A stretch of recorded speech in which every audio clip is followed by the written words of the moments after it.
प्रिय छात्रों, आइए आज हम लोग हिंदी के काव्य खंड में चौथा अध्याय दोहा का अध्ययन करते हैं, जिसके कवि रहीम दास जी हैं। तो पहले दोहे से हम लोग शुरू करते हैं। जो रहीम उत्तम प्रकृति का करि सकत कुसंग, चंदन विष व्यापत नहीं लिपटे रहत भुजंग। प्रकृति माने उत्तम माने बढ़िया, अच्छा, और प्रकृति माने स्वभाव, चरित्र, आचरण। कुसंग माने बुरी संगत, और भुजंग माने सर्प।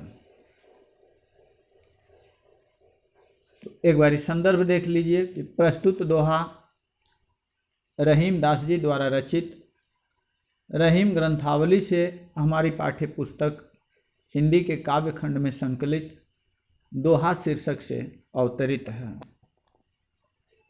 यहाँ पर रहीम दास जी ने उच्च कोटि के नीति संबंधी दोहों की रचना की है।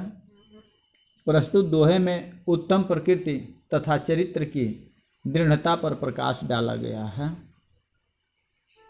रहीम दास जी का कहना है कि जो रहीम उत्तम प्रकृति का करि सकत कुसंग, चंदन विष व्यापत नहीं लिपटे रहत भुजंग।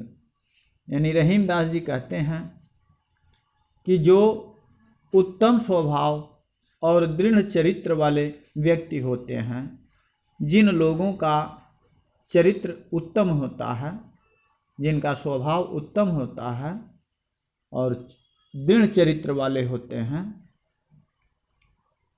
वो बुरी संगति में रहने पर भी उनके चरित्र में किसी भी प्रकार का विकार उत्पन्न नहीं होता है। यानी बुरी संगति का भी प्रभाव उनके ऊपर नहीं पड़ता है।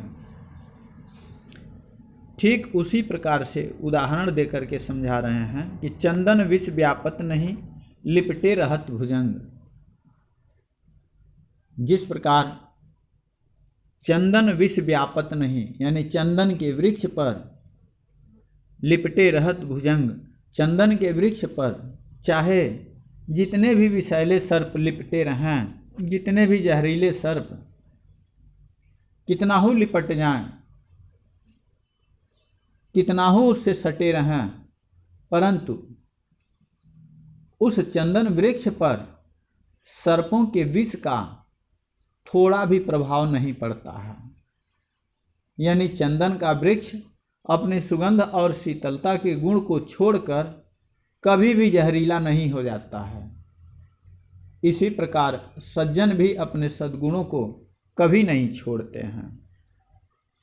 यानी रहीम दास जी कह रहे हैं कि जिनका स्वभाव उत्तम होता है और चरित्र दृढ़ होता है, वो थोड़ी देर के लिए बुरी संगत में पड़ जाते हैं, तब भी उनके ऊपर बुरी संगत का कहीं कोई प्रभाव नहीं पड़ता है। ठीक उसी प्रकार से जैसे एक से एक जहरीले विषैले सर्प अपने शरीर की ताप को ठंडा करने के लिए, शीतल करने के लिए आकर के चंदन वृक्ष से लिपटे रहते हैं, लेकिन उनके लिपटने से चंदन वृक्ष अपनी शीतलता, अपनी सुगंध को नहीं छोड़ता है और ना ही उन सर्पों का के जहर का, विष का प्रभाव ही उसके ऊपर पड़ता है।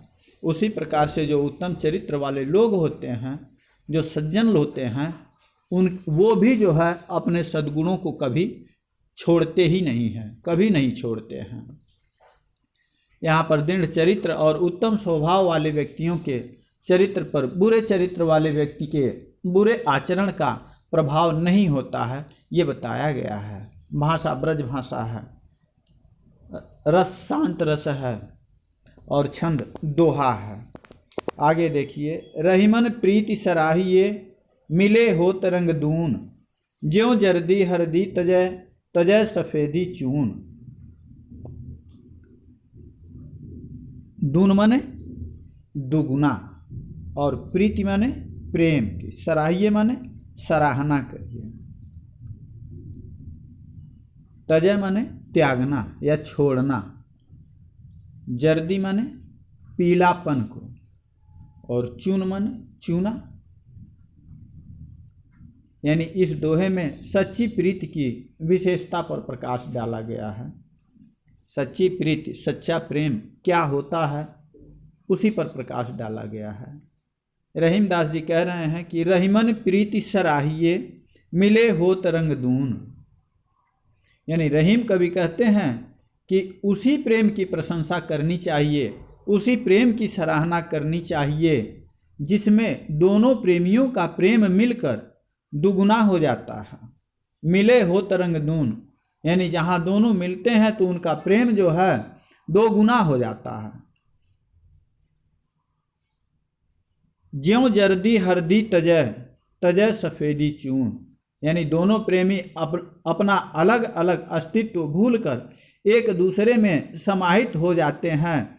उदाहरण स्वरूप समझा रहे हैं कि जैसे ज्यों जर्दी हरदी तजय, हरदी माने हल्दी, यानी जैसे हल्दी जर्दी तजय, तजय माने त्याग दे, यानी पीली होती है। हल्दी कैसी होती है? पीली होती है, लेकिन हल्दी अपने पीलेपन को त्याग देती है। और चूना कैसा होता है?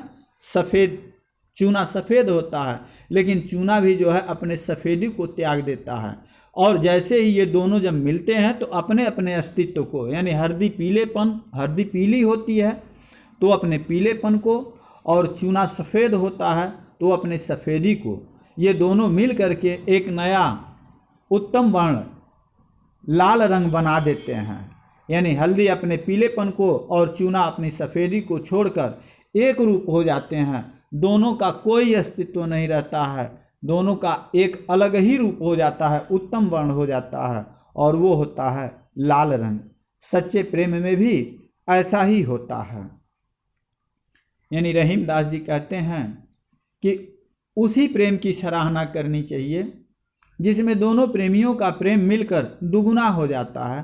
दोनों प्रेमी अपना अलग अलग जो अस्तित्व होता है उसको भूलकर एक दूसरे में समाहित हो जाते हैं। जैसे हल्दी पीली होती है और चूना सफ़ेद होता है, परंतु दोनों जब मिलते हैं तो मिल करके एक नया लाल रंग बना देते हैं। हल्दी अपने पीलेपन को और चूना अपने सफ़ेदी को छोड़कर एक रूप हो जाते हैं। सच्चे प्रेम में भी ऐसा ही होता है। आगे कह रहे हैं कि टूटे सुजन मनाइए, जो टूटे 100 बार, रहीमन फिर पोइए, टूटे मुक्ताहार। टूटे सुजन, सुजन माने सज्जन, अच्छे लोग, और पिरोइए माने पिरोना, गुथना, और मुक्ताहार माने मोतियों का हार, मोतियों का हार। यानी रहीमदास जी कह रहे हैं कि टूटे सुजन मनाइए, जो टूटे 100 बार। यानी रहीमदास जी कह रहे हैं कि जो सज्जन व्यक्ति होते हैं, जो अच्छे व्यक्ति होते हैं, अगर वो रूठ जाते हैं तो उन्हें शीघ्र ही मना लेना चाहिए। अगर वो बार बार नाराज होते हैं, अगर वो 100 बार नाराज होते हैं, जो टूटे 100 बार, अगर वो 100 बार नाराज होते हैं, रूठ जाते हैं, तो 100 बार हमें उनको मना लेना चाहिए। उदाहरण दे के बता रहे हैं, ठीक वैसे ही जैसे रहीमन फिर पोइए, टूटे मुक्ताहार। रहीमदास जी कहते हैं कि जैसे ठीक उसी प्रकार से जैसे मोतियों का हार टूट जाने पर उसे बार बार पिरोया जाता है, ठीक उसी प्रकार से सज्जनों को भी बार बार रूठने पर भी मना कर रखना ही चाहिए, क्योंकि वे मोतियों के समान ही मूल्यवान होते हैं। सज्जन व्यक्ति से आपका कभी भी अहित नहीं हो सकता है, सदैव हित ही होगा, आपका भला ही होगा। वे जीवन के लिए बहुत ही उपयोगी होते हैं। एक बार फिर देख लीजिए, रहीमदास जी कहते हैं कि यदि सज्जन व्यक्ति रूठ भी जाएं तो उन्हें शीघ्र मना लेना चाहिए। अगर वो 100 बार नाराज हों तो भी उन्हें 100 बार मनाने का प्रयास करना चाहिए और अंत में मना ही लेना चाहिए, क्योंकि वे जीवन के लिए बहुत ही उपयोगी होते हैं। जिस प्रकार से सच्चे मोतियों का हार टूट जाने पर उसे बार बार पिरोया जाता है, उसी प्रकार सज्जनों को भी बार बार रूठने पर भी मना कर रखना ही चाहिए, क्योंकि वो मोतियों के ही समान मूल्यवान होते हैं। आगे कह रहे हैं कि रहीमन असुआ नयन ढरी जिय दुख प्रगट करे, जाहि निकारो गेहते कसन भेद कही दे। रहीमन असुआ नयन ढरी, ढरी माने ढुलक करके या निकल करके या निकलते ही, जाहि माने जिसको या जिसे, गेह माने घर, गेह माने घर, और निकारो माने निकाल दीजिए, बाहर कर दीजिए। यानी यहाँ रहीमदास जी का कहना है कि घर से निकाला जाने वाला हर व्यक्ति, बल्कि घर से अनादर पूर्वक निकाला जाने वाला हर व्यक्ति घर का सारा भेद खोल ही देता है। रहीमन असुआ नयन ढरी जिय दुख प्रगट करे, यानी रहीमदास जी कहते हैं कि जिस प्रकार से आंसू आँखों से निकलते ही मन के सारे दुख को प्रकट कर देते हैं, आप कहिए या न कहिए, लेकिन आपके आँखों से निकलते ही, आंसू निकलते ही सामने वाला जान जाता है, पहचान जाता है अच्छी तरह से कि आपके हृदय में, आपके दिल में कोई न कोई दुख है, कोई न कोई तकलीफ है। यानी कवि ये कहना चाहते हैं कि जिस व्यक्ति, ठीक उसी प्रकार से, यानी जिस प्रकार से आँखों से अश्रु निकल करके हृदय के सारी व्यथा को, सारे दुख को प्रकट कर देते हैं, अब वह दुख छिपा नहीं है, अंदर दुख है, इसीलिए आँखों से अश्रु निकल रहे हैं। उसी प्रकार से जाहि निकारो गेहते, यानी जिस किसी को भी, जिस व्यक्ति को भी अनादर पूर्वक अगर घर से निकाला जाएगा तो कस न भेद कही दे, तो वो क्यों नहीं घर के सारे भेद खोल देगा, कह देगा। यानी कहने का आशय यह है कि जिस प्रकार कोई व्यक्ति घर से निकाले जाने पर घर के सारे भेद दूसरों के सामने खोल देता है, उसी प्रकार से आँख रूपी घर से निकाले जाने पर आंसू भी मन के सारे भेद प्रकट कर देते हैं, खोल देते हैं। आंसू अपनी उपस्थिति से यह प्रकट कर देते हैं कि व्यक्ति के हृदय में दुख है। अगर दुख नहीं होता तो अश्रु नहीं निकलता। यानी रहीम जी कहते हैं कि आंसू आँखों से निकलते ही मन के सारे दुख प्रकट कर देते हैं। कवि का ये कथन है कि जिस व्यक्ति को घर से निकाला जाएगा वह घर के सारे भेद क्यों नहीं कह देगा। यानी कहने का आशय यह है कि जिस प्रकार कोई व्यक्ति घर से निकाले जाने पर घर के सारे भेद दूसरों के सामने खोल देता है, उसी प्रकार से आँख रूपी घर से निकाले जाने पर आंसू भी मन के सारे भेद को प्रकट कर देते हैं। आगे कह रहे हैं कि कहि रहीम संपत्ति सगे बनत बहुत बहुरीत, विपत्ति कसौटी जे कसै ते ही साँचे मीत। कहि रहीम संपत्ति सगे बनत बहुत बहुरीत, संपत्ति माने धन वैभव, और विपत्ति कसौटी जे कसे ते ही साचे मीत। यानी इस दोहे में कवि ने सच्चे मित्र की पहचान बतलाया है कि सच्चे मित्र की क्या पहचान होती है, उसी को बता रहे हैं कि कह रहीम संपत्ति सगे बनत बहुत बहुरीत। यानी रहीमदास जी कहते हैं कि जब व्यक्ति के पास धन होता है, संपत्ति होती है, तो अनेक लोग तरह तरह से उसके सगे संबंधी बन ही जाते हैं, बहुत रिश्तेदार हो जाते हैं। जब व्यक्ति के पास धन होता है, संपत्ति होती है, तो उसके बहुत से रिश्तेदार हो जाते हैं, कहीं न कहीं से रिश्ता बना ही लेते हैं। लेकिन विपत्ति कसौटी जे कसे ते ही साचे मीत, रहीम जी कह रहे हैं, किंतु जो विपत्ति के समय भी मित्रता नहीं छोड़ते हैं वे ही सच्चे मित्र होते हैं। इस प्रकार सच्चा मित्र विपत्ति की कसौटी पर सदैव खरा उतरता है। यानी रहीमदास जी कह रहे हैं कि विपत्ति ही वह तराजू है, वह कसौटी है जो यह बता देती है कि कौन मित्र है और कौन शत्रु है, कौन अपना है और कौन पराया है। धन होने पर, संपत्ति होने पर बहुत से लोग मिल जाते हैं, तरह तरह से सगे संबंधी बन जाते हैं, किंतु विपत्ति एक ऐसी चीज़ है, विपत्ति एक ऐसी कसौटी है कि वह ये सिद्ध कर देती है कि इसमें कौन अपना है और कौन पराया है। आगे कह रहे हैं कि जाल परे जल जात बही तज मीनन को मोह, रहीमन मछरी नीर को तौन छाड़त छोह। जाल परे जल जात बही तज मीनन को मोह, तज माने त्याग करके, छोड़ करके, मीनन को माने मछलियों को, मीन माने मछली, मीनन को यानी मछलियों को, और छोह माने वियोग, नीर माने जल। यानी इस दोहे में मछली को सच्चे प्रेम का आदर्श बताया गया है। मछली का जो प्रेम है सच्चा है, पवित्र है,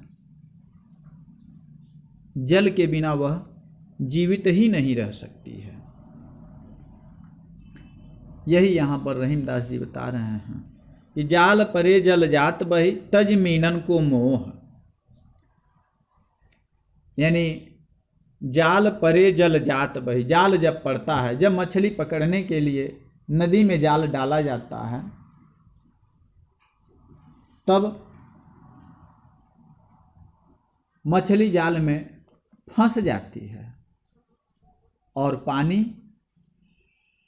अपनी सहेली, अपनी प्रिय मछली का मोह त्याग कर आगे निकल जाता है। तज मीनन को मोह, जल जो है तज माने त्याग करके, छोड़ करके, मीनन माने मछलियों का, मोह माने मोह माया, मछलियों का मोह छोड़ करके, त्याग करके जल आगे निकल जाता है और मछलियाँ जल में फंस जाती हैं। परंतु रहीमन मछली नीर को तौन छाड़त छोह, परंतु मछली को जल से इतना प्रेम है कि वह पानी के बिना तड़प तड़प कर मर जाती है। पानी का वियोग, छोह यानी पानी का वियोग सहन नहीं कर पाती है। सच्चे प्रेम की यही पहचान भी है। कह रहे हैं कि जब मछली पकड़ने के लिए नदी में, जल में जाल डाला जाता है तब मछली तो जाल में फंस ही जाती है और पानी अपनी सहेली मछली का मोह त्याग कर आगे निकल जाता है। पानी मछली को जल से इतना प्रेम है, परंतु मछली को जल से इतना प्रेम है कि वह पानी के बिना, पानी के वियोग में, पानी के लिए तड़प तड़प कर मर जाती है। सच्चे प्रेम की यही पहचान भी है। आगे कह रहे हैं कि दीन सबन को लखत है, दीन ही लखै न कोय, जो रहीम दीन ही लखै, दीन बंधु सम होय। दीन माने निर्धन, गरीब, सबन को यानी सभी को, लखत है माने देखता है, और दीन ही लखै न को, दीन ही, दीन को, गरीब को, लखै न को, कोई नहीं देखता है। यानी गरीब सभी की ओर हसरत भरी नजरों से देखता है, लेकिन उस गरीब की ओर कोई नहीं देखता है। और जो रहीम दीन ही लखै, रहीमदास जी कह रहे हैं कि और जो उस गरीब की ओर देखता है, जो उस गरीब के ऊपर दया दृष्टि डालता है, दीन बंधु सम हो, वही तो दीन बंधु के समान होता है। यानी इस दोहे में रहीमदास जी ने बताया है कि जो व्यक्ति गरीबों के प्रति प्रेम करने वाला होता है वह परमात्मा के समान होता है, इसमें कहीं कोई संदेह नहीं है। दीन सबन को लखत है, दीन ही लखै न कोय, जो रहीम दीन ही लखै, दीन बंधु सम होय। यानी रहीमदास जी कहते हैं कि निर्धन व्यक्ति तो सबको देखता है, अर्थात सभी के सहयोग का आकांक्षी होता ही है तथा सभी को सहयोग देता भी है। इसके विपरीत दीन ही लखै न कोय, गरीब की ओर किसी का भी ध्यान नहीं होता है, गरीब की ओर कोई दृष्टिपात नहीं करता, कोई ध्यान नहीं देता है, और तो और उसकी सभी उपेक्षा ही करते हैं। जो रहीम दीन ही लखै, लेकिन जो लोग गरीबों को देखते हैं अर्थात उनसे प्रेम करते हैं और उनका सहयोग करते हैं तो दीन बंधु सम हो, तो वे दीनों के भाई अर्थात भगवान के समान हो जाते हैं, भगवान के समान होते हैं। यानी रहीमदास जी कह रहे हैं कि निर्धन व्यक्ति तो सबको देखता है अर्थात सभी के सहयोग का आकांक्षी होता है तथा सभी को सहयोग भी देता है। इसके विपरीत गरीब की ओर किसी का भी ध्यान नहीं होता है, गरीब की ओर कोई नहीं ध्यान देता है, कोई नहीं देखना चाहता है, और तो और सभी उसकी उपेक्षा ही करते रहते हैं। लेकिन जो लोग गरीबों को देखते हैं अर्थात उनसे प्रेम करते हैं और उनका सहयोग करते हैं वे निश्चित रूप से दीनों के भाई अर्थात भगवान के समान होते हैं। यहाँ रहीमदास जी ने निर्धन व्यक्तियों के प्रति सहानुभूति और प्रेम प्रदर्शित किया है। भाषा ब्रज भाषा है, शैली मुक्तक शैली है, छंद दोहा है, रस शांत रस है, अलंकार अनुप्रास है। आज के लिए बस इतना ही है।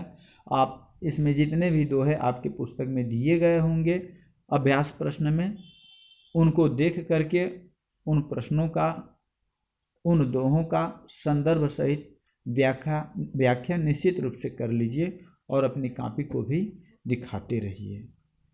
आज के लिए इतना ही है। आपका दिन शुभ हो।